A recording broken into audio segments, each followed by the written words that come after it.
우리 오늘 우리에게 주시는 하나님의 말씀 욥기 23장 10절로 14절까지 말씀 보도록 하겠습니다. 욥기 23장 10절로 14절까지 말씀 한 목소리로 속도를 맞춰서 한번 같이 읽도록 하겠습니다. 욥기 23장 10절로 14절까지 말씀입니다. 같이 읽겠습니다. 시작. 그러나 내가 가는 길을 그가 아시나니 그가 나를 단련하신 후에는 내가 순금같이 되어 나오리라. 내 발이 그의 걸음을 바로 따랐으며 내가 그의 길을 지켜 치우치지 아니하였고 내가 그의 입술의 명령을 어기지 아니하고 정한 음식보다 그의 입의 말씀을 귀히 여겼도다. 그는 뜻이 일정하시니 누가 능히 돌이키랴. 그의 마음에 하고자 하시는 것이면 그것을 행하시나니 그런즉 내게 작정하신 것을 이루실 것이라. 이런 일이 그에게 많이 있느니라. 아멘. 욥기가 우리에게 전해주는 메시지는 여러 가지가 있습니다. 신학자들이 말하는 가장 핵심적인 내용 중에 하나가 무엇이냐면 예수님 시대에 예루살렘 망대가 무너져서 죽는 사건이 있었는데 한결같이 누구의 죄 때문입니까? 어떤 죄 때문에 그런 결과가 있다라고 생각을 했는데 그렇지 않음을 예수님께서 말씀해 주셨는데요. 이 욥은 죄가 없음에도 고난을 당하는 경우가 있다라는 것을 신학적으로 알려주는 그런 귀한 성경이고요. 또 무엇보다도 욥이 내가 그동안 귀로 듣던 하나님을 눈으로 본다라는 말씀을 통해서 타인을 통해서 들은 하나님이 아니라 내가 직접 하나님을 만나는 것의 소중함에 대해서도 가르치는 성경이고요.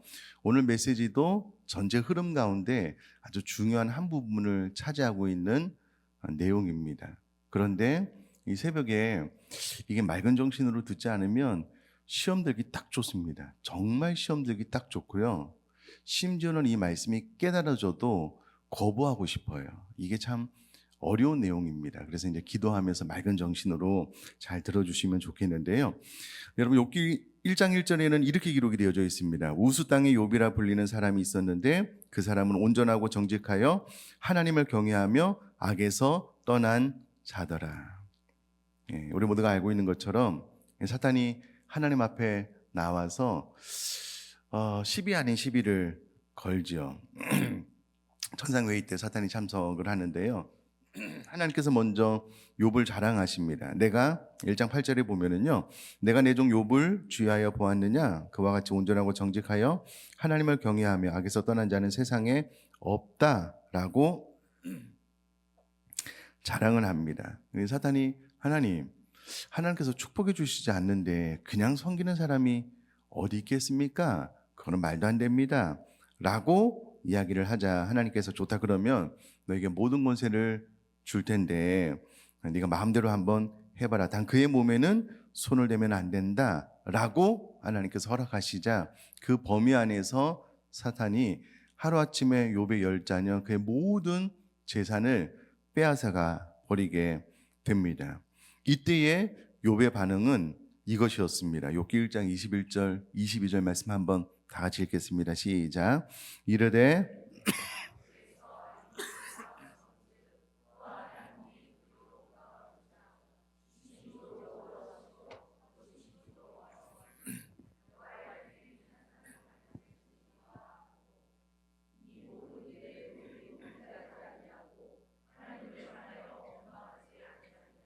아멘. 여러분 욥기가 1장 22절로 끝났다면 욥의 신앙은 퍼펙트합니다. 완벽합니다. 그러나 욥은 1장 21절로 끝나는 성경이 아니고요. 42장까지 기록된 성경입니다. 드라마나 영화를 보면 아시겠지만 이렇게 우여곡절 끝에 주인공들이 결혼을 하면 해피엔딩으로 끝납니다. 시작할 때 결혼을 하고 시작하면 무슨 일이 생기죠? 드라마를 많이 안 보시는군요. 성경만 보시는군요. 처음부터 결혼하고 시작하면은요, 불치병이 걸리든 사고가 생기든 어떤 일이 생겨서 일이 이상하게 꼬여가요. 이제 모든 스토리가 좀 대부분 그렇습니다. 이 욥기 1장에 욥의 귀한 신앙의 고백이 있다라는 것은 이후로 어떤 사건이 터진다라는 것을 암시한다라고 생각하고요. 실제로도 그렇습니다. 2장에서 다시 하나님과 사탄의 대화가 나오는데요. 하나님이 야 봐라, 네가 그래도 욥이 나를 신실하게 섬기지 않느냐라고 했더니 사탄이 그 정도 가지고는 누구나 다 하나님 섬깁니다. 좀 더 심하게 하셔야 됩니다. 쉽게 말해서 이렇게 이야기를 했더니 하나님께서 그러냐? 그러면 그의 생명에는 손을 대지 않는 범위 안에서도 또 네가 한번 해봐라라고 했더니 아마 사람이 당하는 고통 가운데 가장 큰 고통이 피부병인 것 같아요. 그래서 온몸에 종기가 나는 피부병으로 정말 고통스러운 시간을 보내게 됩니다. 그리고 이 사건의 중심부가 되는 사건이 2장 11절부터 13절에 나오는데요. 제가 한번 읽어볼게요. 그때 욥이 친구 세 사람이 이 모든 재앙이 그에게 내렸다 함을 듣고 각각 자기 지역에서부터 이르렀으니 곧 대만 사람 엘리바스와 수아 사람 빌닷과 나아마 사람 소발이라. 그들이 욥을 위문하고 위로하려 하여 서로 약속하고 오더니 눈을 들어 멀리 보매 그가 욥인 줄 알기 어렵게 되었으므로 그들이 일제히 소리질러 울며 각각 자기의 겉옷을 찢고 하늘을 향하여 티끌을 날려 자기 머리에 뿌리고 밤낮 7일 동안 그와 함께 땅에 앉았으나 욥의 고통이 심함을 보므로 그에게 한마디도 말하는 자가 없었더라. 여기까지만 보면 또 되게 은혜스러워요. 욥의 세 친구가 정말 대단한 친구들이구나 라고 생각이 되는데, 문제는 3장부터 이 세 친구와 욥 사이에 논쟁이 벌어진다라는 거예요. 말싸움이 계속해서 이어지게 된다라는 겁니다. 여러분, 이 부분을 좀 전체적으로 다 살펴볼 수가 없어서 핵심적인 것만 좀 말씀을 드리면은요, 욥이 성경 구절 전체를 통해서 항변하는 내용은 딱 이 말입니다. 하나님, 억울합니다. 제가 무엇 때문에 이런 일을 당해야 합니까? 이것이 욥이 하나님 앞에 항변하는 내용의 골자입니다. 욥의 전 항변의 근거를 이루고 있는 사상입니다. 그런데 재미있는 점은요, 이 욥의 항변에 대해서요, 그 친구들이 이렇게 이야기를 하는 거예요. 야, 내가 잘못한 것이 없으면 어찌 이와 같은 일이 발생할 수 있느냐? 너는 우리는 네가 무슨 잘못을 했는지 잘 모르지만 반드시 네가 하나님 앞에 어떤 잘못을 했기 때문에 이와 같은 일이 발생하는 것이다 라고 욥의 친구들이 이야기를 해요. 그때 욥이 나는 잘못한 것이 없다, 그래서 나도 이해가 안 간다, 내가 잘못한 일이 있고 이런 일이 발생하면 이것은 내 잘못이겠구나 라고 내가 인정하고 내 잘못을 시인할 수 있겠는데, 암만 생각해봐도 내가 잘못한 것이 없다. 그런데 내 생애 가운데 이런 일이 벌어지니까 나도 도무지 이해할 수가 없다. 내가 하나님을 한번 만났으면 좋겠다. 솔직히 하나님 앞에 내가 뭘 잘못했는지 항변했으면 좋겠다 라고 이야기를 합니다. 이때 욥의 세 친구가 또 이렇게 이야기를 해요. 야, 우리가 사람이어서 네가 무슨 잘못을 했는지는 잘 모르겠지만 정확한 것 중에 한 가지가 무엇이냐면, 사람이 어떻게 하나님 앞에 죄가 없다, 잘못한 것이 없다라고 말할 수 있느냐? 그거 하나만 봐도 네가 잘못했다, 이렇게 지적을 합니다. 이런 이야기예요. 예를 들면 그냥 저 여러분들이 정상적인 결혼 생활을 잘 하고 있는데 어느 날 바람이 났다, 딴 살림을 차렸다, 이런 소문이 돌았어요. 근데 이제 돌고 돌아서 알아보니 그렇지 않더라, 잘못된 소문이다 라고 알게 된 거예요. 그중에 저와 여러분들을 모르는 어떤 사람들이 이렇게 이야기를 하는 거예요.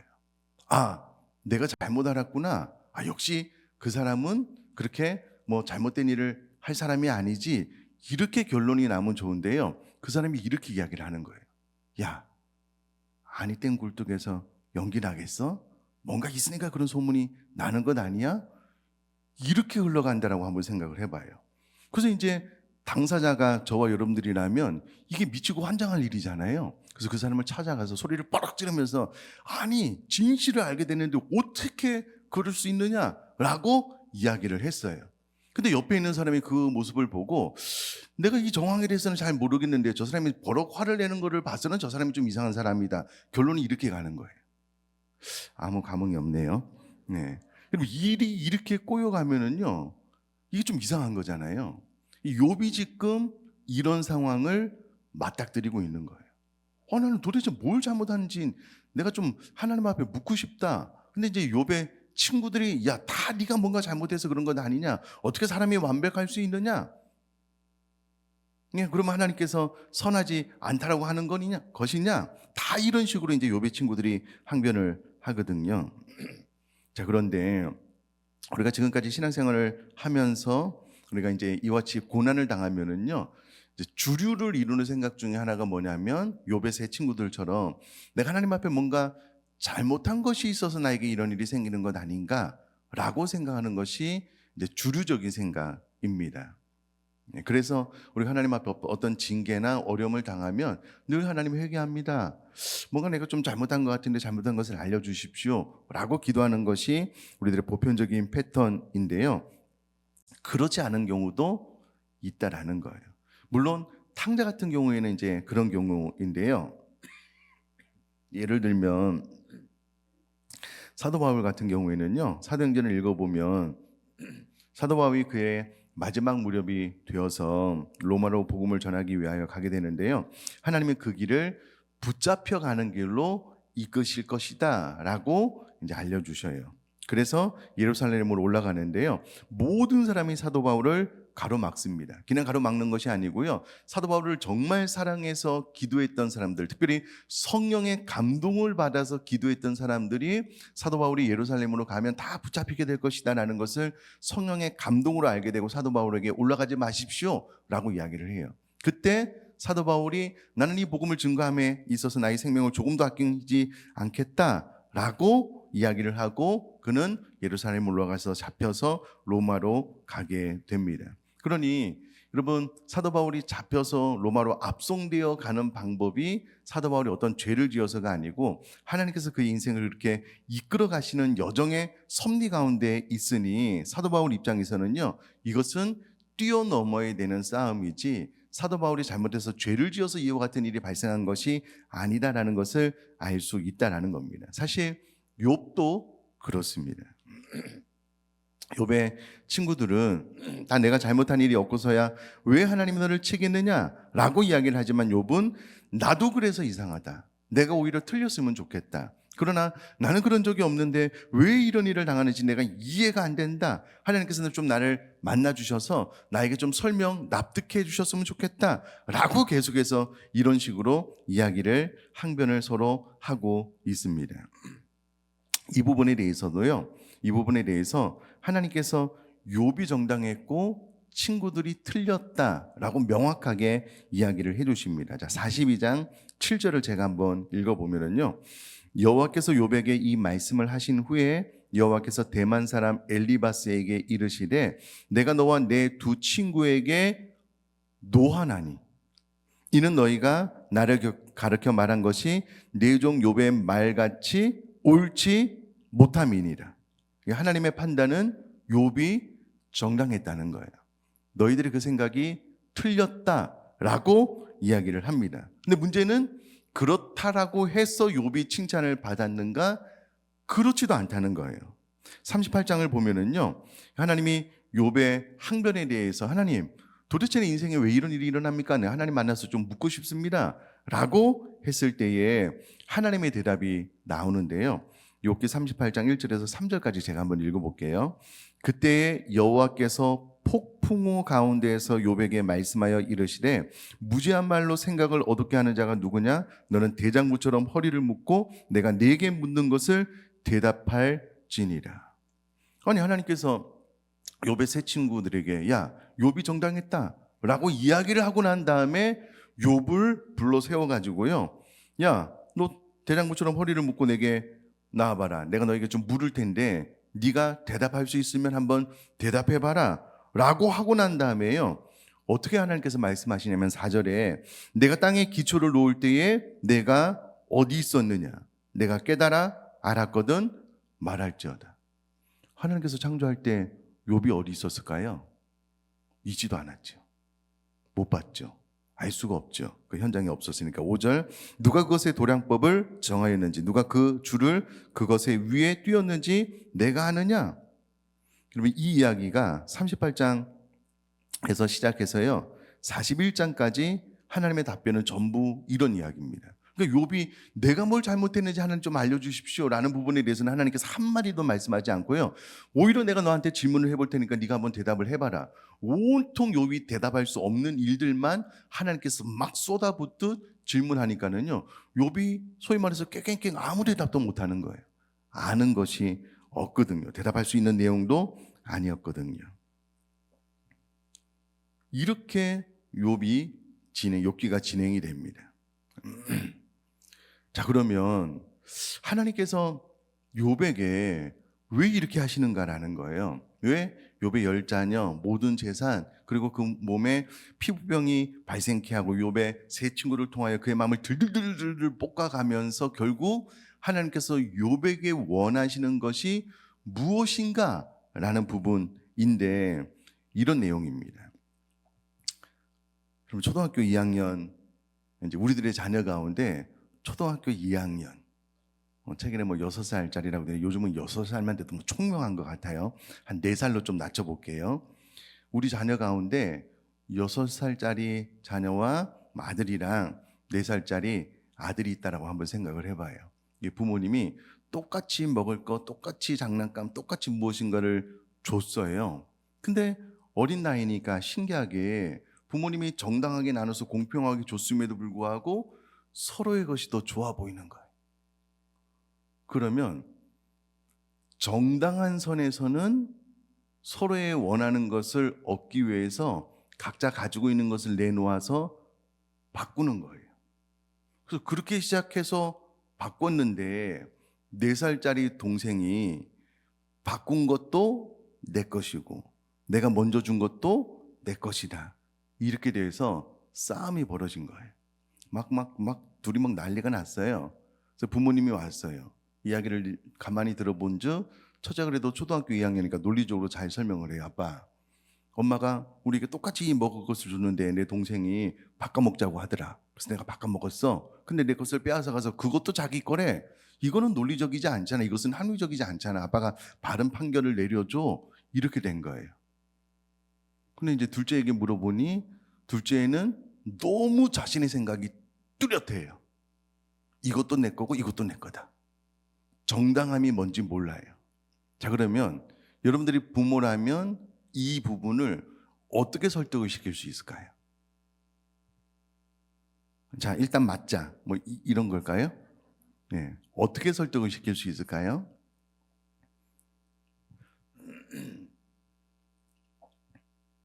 이 부분이에요. 이 부분. 둘째는 정당함이 공평함이 무엇인지 모르는 나이예요. 근데 이제 초등학교 2학년만 되면 아빠가 이렇게 잘 설명을 하면 알아들을 수 있는 나이예요.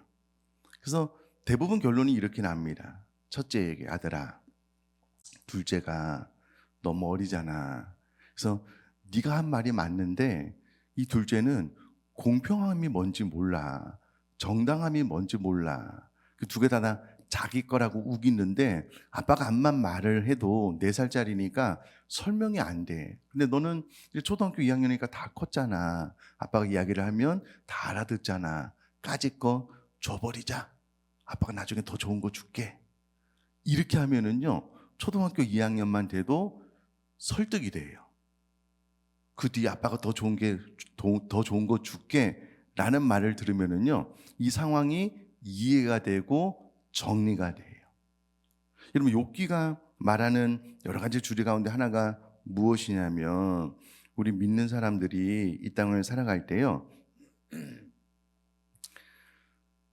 정당하다, 논리적이다, 공평하다 라는 생각이 맞지만 그것을 뛰어넘어서 아량으로 살아라, 이게 맞다 라는 것을 가르쳐주는 성경이다라는 거예요. 다시요, 논리적으로 이게 맞아, 이게 공평해, 맞아요. 이게 틀린 말이 아니에요. 그러나 우리 믿는 사람들은 공평으로, 정당함으로, 합리적으로 사는 사람이 아니라 아량으로 사는 사람들이다. 이해가 안 되고 납득이 안 되는 사람들을 품어주는 방식으로 사는 사람들이다. 네가 그렇게 되었으면 좋겠다 라는 것을 가르쳐주는 성경이다라는 겁니다. 그래서 여러분, 욥에게 하나님께서 하시려고 하는 말씀이 무엇이냐면 넌 정당하다는 거예요. 넌 정당하다는 거예요. 내 아들이라는 거예요. 내가 너에게 요구하는 것은 그러나 정당한 수준이 아닌 그 이상의 자녀로서 아량을 베푸는 삶, 용서하는 삶, 품어주는 삶을 내가 원한다라는 것이 이 욥기를 통해서 우리에게 말씀해 주시는 핵심적인 교훈 가운데 하나라는 겁니다.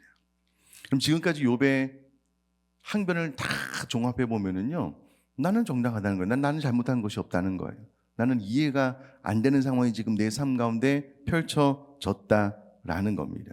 그런데 친구들이 와서 막 염장을 지르는 거예요. 본인에게 당한 어떤 일보다 친구들이 자기 자신을 괴롭히는 것이 더 고통스러운 거예요. 왜냐하면 이것이 3장부터 막 너무나도 많이 있거든요. 여러분, 이것을 집요하게 친구들이 욥이 야 네가 잘못한 것을 고백해라고 막 집요하게 3명이 막 돌아가면서 이야기를 하는 현장에 저희 여러분들이 있다라고 한번 생각을 해보셔요. 온몸은 막 종기가 나서 막 아파 죽겠는 거예요. 10자녀 다 잃고 재산까지 다 잃은 상황에서 친구들이 와가지고 위로한답시고 와가지고요 막 들들들들들 볶는 거예요.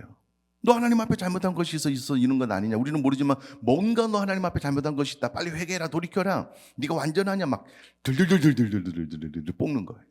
아마 현장에서 저와 여러분들이 있었다면 아마 저만 그럴까요? 막 새 친구를 막 쥐어받고 싶을 것 같아요. 그냥 집으로 가라고 막 필요 없다고 그랬을 것 같아요. 근데 문제는 이런 욥 앞에 사람은 정당함으로 사는 것이 아니다. 아량으로 살아야 된다라는 것을 하나님께서 욥에게 가르치시는 거예요. 아마 욥이 미치고 환장했을 거예요. 요셉만큼이나. 여러분 보세요. 이것을 신학에서 어떻게 이야기를 하냐면 악으로 악을 갚지 말고 원수를 위하여 기도할 뿐만 아니라 그 원수가 오른뺨을 치거든 왼뺨까지 돌려대라 이렇게 가르쳐요. 보셔요. 마태복음 5장 39절 한번 같이 읽어보겠습니다. 시작. 나는 너희에게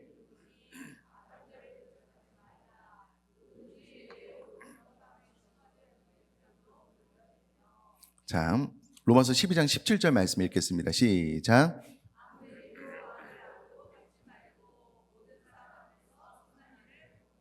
자, 베드로전서 3장 9절도 같이 읽겠습니다. 시작. 악을 악으로 욕을 욕으로 갚지 말고 도리어 복을 빌라. 이를 위하여 너희가 부르심을 받았으니 이는 복을 하려 하심이라. 아멘. 하나님의 말씀은 이것이에요. 내가 내 사랑하는 아들도 아낌없이 너에게 주었다. 그러니 너도 이 사랑을 받은 그대로 내가 한 그대로 너도 이웃들에게 행해라. 이것이 여러분 신약성경에서 예수님이 말씀하시는 메시지의 핵심이잖아요. 이 모든 것을 우리가 신앙생활을 하면서 들어서 다 잘 알고 있잖아요. 근데 여러분 그럼에도 불구하고 우리들이 신앙생활을 어떻게 하고 있냐면요, 아직도 내 기준에서 정당함을 주장하는 거예요. 아직도 내 기준에서 합리적이고 논리적인 것을 주장하는 거예요. 나는 틀린 것이 없다. 내가 무엇을 잘못했냐? 나는 잘못한 것이 없다. 자꾸 이 부분으로 우리 인생의 문제를 해결하고 상대방을 대하려고 한다라는 거예요. 자, 여기서 우리가 오해하지 말아야 될 것은요, 그러니 모든 것을 다 덮어놓고 하자는 건 아니에요. 바른 것은 바르게 해야 됩니다. 그러나 그 바른 것을 바르게 하는 과정 가운데 우리가 논리적으로만 이론적으로만 다가갈 수가 없고 정당함으로만 다가갈 수 없고, 하나님은 우리에게 그것 위에 아량, 은혜, 사랑을 베푸는 삶의 수준까지 너희들이 도달해야 된다는 것을 욥기를 통해서 알려주고 있다라는 겁니다. 무서운 것은요, 이것을 가르치시기 위해서 정신 번쩍 차리셔야 돼요. 시험 들기 딱 좋아요. 이게 얼마나 중요한 메시지냐면 이것을 가르치시기 위해서 혹은 욥이 이것을 배우기 위해서 욥은 10자녀를 잃어요. 전 재산을 잃어요. 하나님 말도 안 됩니다. 기껏 이거 가르치려고 그렇게 험악한 짓을 하십니까? 이렇게 항변하지 못하도록 하나님은 하나님의 아들을 이 땅에 보내서 죽여요. 봐라, 내가 이렇게 했다.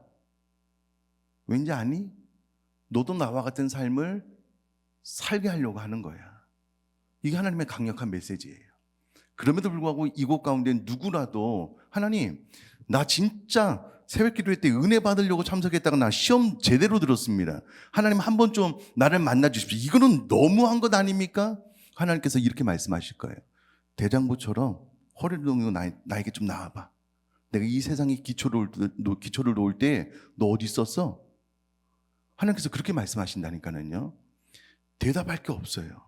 하나님은 창조주이시고 우리는 피조물이에요. 그리고 하나님께서 하나님의 자녀의 수준을 그 수준까지 이끄시기를 원하시고 그것이 하나님의 의지예요, 뜻이에요. 우리는 그냥 어제 말씀드린 것처럼 그냥 코 껴서 갈 수밖에 없어요. 근데 이제 이게 싫어가지고 계속 거부하고 버팅기잖아요. 두드려 맞는 일만 남았어요. 힘들고 어려운 일만 남았어요. 가만히 생각을 해보면 부부싸움을 해도 그렇고요. 타인을 대할 때 끊임없이 우리는 나의 정당함을 이야기하는 것 같아요. 나는 틀린 것이 없어. 그렇게 우리 인생을 풀어나가는 것 같아요. 근데 하나님은 그게 아니라는 거예요. 그 위에 아량으로 살아라, 은혜로 살아라. 어느 날 갑자기 네 원수가 네가 진짜 싫어하는 사람이 와서 네 오른뺨을 때리잖아. 그러면 막 더 세게 때려. 그게 아니고 의연하게 왼뺨도 돌려대. 여기도 때려보시라고. 나는 네가 이런 삶을 살았으면 좋겠어. 여러분, 이런 수준까지 도달하면은요, 어제 말씀드렸다시피 우리는 이 땅에서 하나님의 뜻을 이루는 의의, 그리고 내면의 평안, 평강을 얻게 돼요. 하나님께서 우리들로 하여금 이런 수준까지 성장하기를 원하셔서 하나님께서 굳이 욥이라는 모델을 세우셔서 험악한 일을 당하게 하셨는데, 놀라운 것은요, 우리가 읽은 본문 보면 욥이 이제 이렇게 고백을 하잖아요. 제가 한번 읽어볼게요. 10절만.